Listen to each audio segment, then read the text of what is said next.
Hi everyone, Tom Slavic and welcome to TSPN TV for today. And today I have Richard Forster in the studio, and we're going to be going over what's up for the Board of Supervisors meeting for Tuesday, the 8th. How you doing, Richard? Hey, Tom. How are you doing today? Doing swell.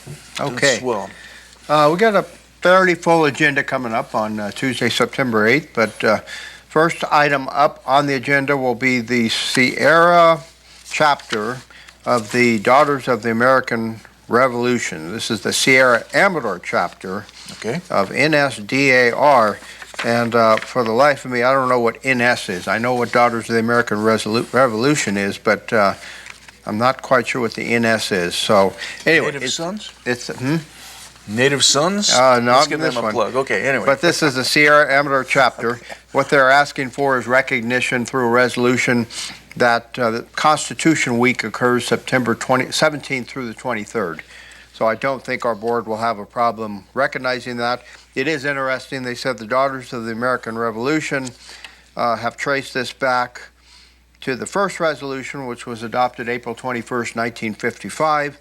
Members of the United States Congress received the DAR resolution on June 7th of that year. And the resolution was discussed in the Senate. And I think they might have their dates turned around because they said they received the resolution on June 7th, but it was adopted on April 21st. So something's wrong there. I think they might be turned around. So anyway, it went before, was passed out of the House, both houses of Congress, went before President Eisenhower and was signed. So the first observation week occurred January 5th, 1956. So anyway, a little bit of knowledge there. That's a great thing, and I'm glad where you have a week to think about the American Constitution. It's a great document. Yeah, and I think everyone should form some kind of recognition of that all the way up to the president, who I'm not going to get into politics here. I'll just say the president should be the one at the top recognizing our Constitution and recognizing the language in it, which our founding fathers put a lot of things in there for the protection of everyone's rights. Right. And there was a lot written about it at that time, and the Federalist Papers and everything. So we know an awful lot about the writing of the Constitution, what it meant, and things like that. So it is a very interesting thing to study. Right. Okay. I think it's a travesty now that we have a member of our Supreme Court, the United States Supreme Court, that basically doesn't believe in the Constitution. Yeah, it would seem that the living and breathing part is... That's right.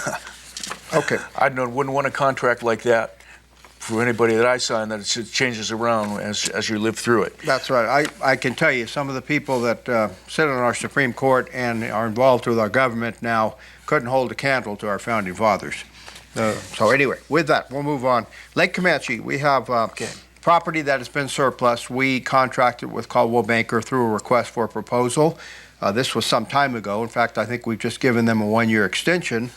And because they have moved some of the property out there, very difficult property to move in some circumstances that the county owns, because sometimes the property is gifted over to the county and it's not necessarily what the county wants. Prime property or anything like that. But landlocked property and things like this. This one happens to be a small lot out in Comanche that is, I think it's lot 478. 478. Lot 498. 498 out in Comanche, and it's on the intersection of Village Drive and Newman Court. Unfortunately, it's only 0.52 acres, so about a half an acre. What can you do with a half an acre? Well, we had two bidders that came in. One, both of them bid $5,000, and then it went to oral bids, and the bidding went back and forth in this one. Well documented.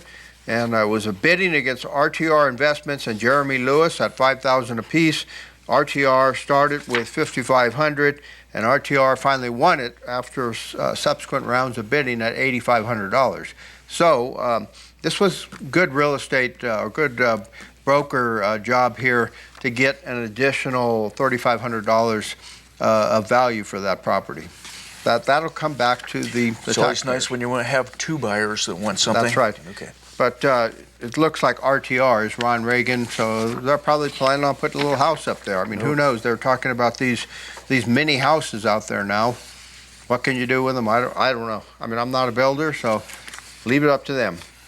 Next up, we have the ACRA, Amador County Recreation Agency Master Plan is back before us.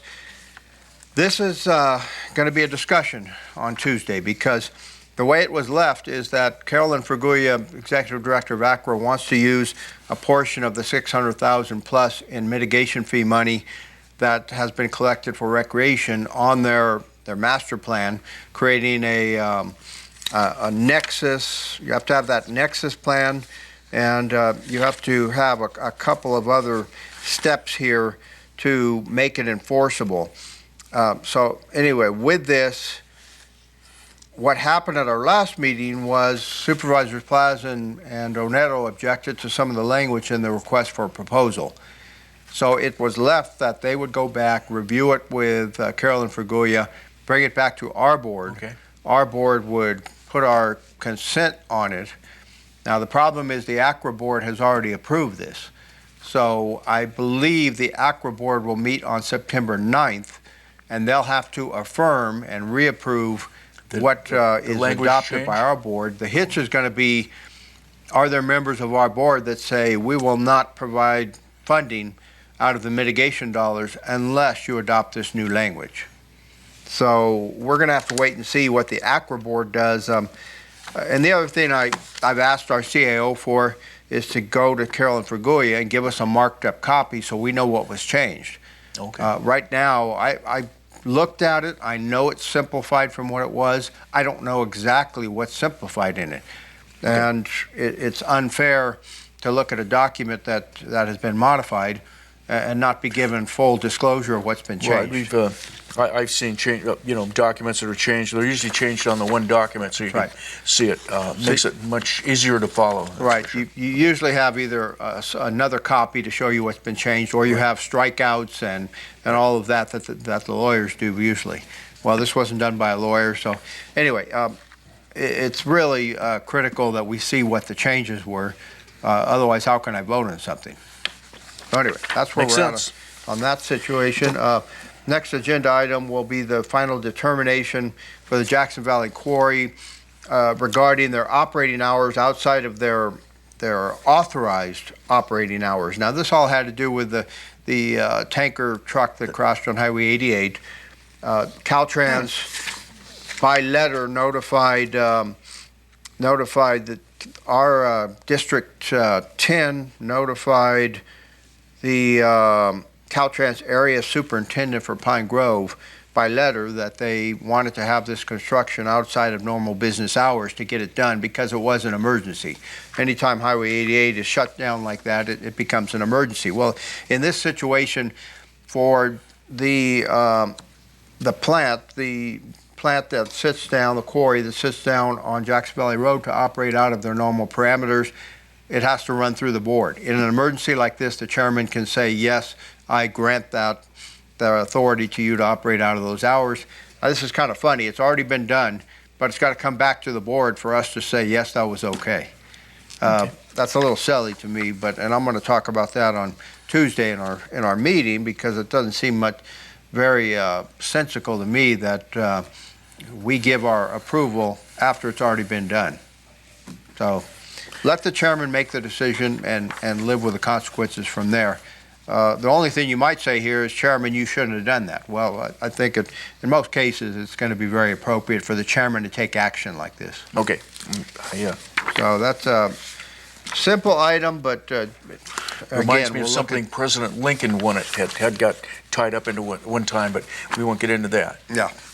Okay. So anyway, next item up, Supervisor Plaza will talk about the McCollum Watershed Interregional Sustainability Evaluation Program.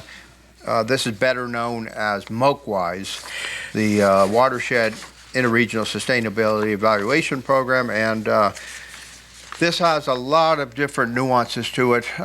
This has been going on for probably the better part of the last year at a minimum, and I'm not sure I am 100% in agreement with the process.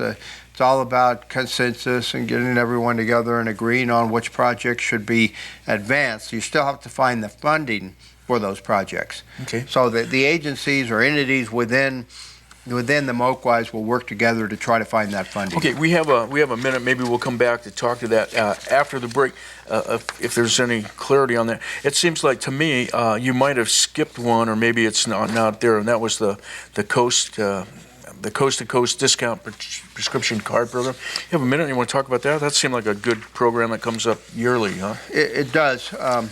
It is changing, though.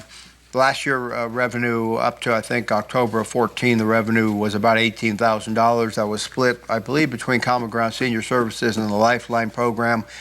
The problem is with the changes in healthcare and affordable, Okay. I would guess, and it didn't say it specifically, but I would guess that with the Affordable Care Act, that's made changes as to people's buying process, and it sounds like there's less revenue coming into the program. Doesn't say specifically how much less revenue, but we're going to need to talk about that in the meeting. It does say we need to make some determinations as far as future funding. What can we do to get more revenue coming into the program?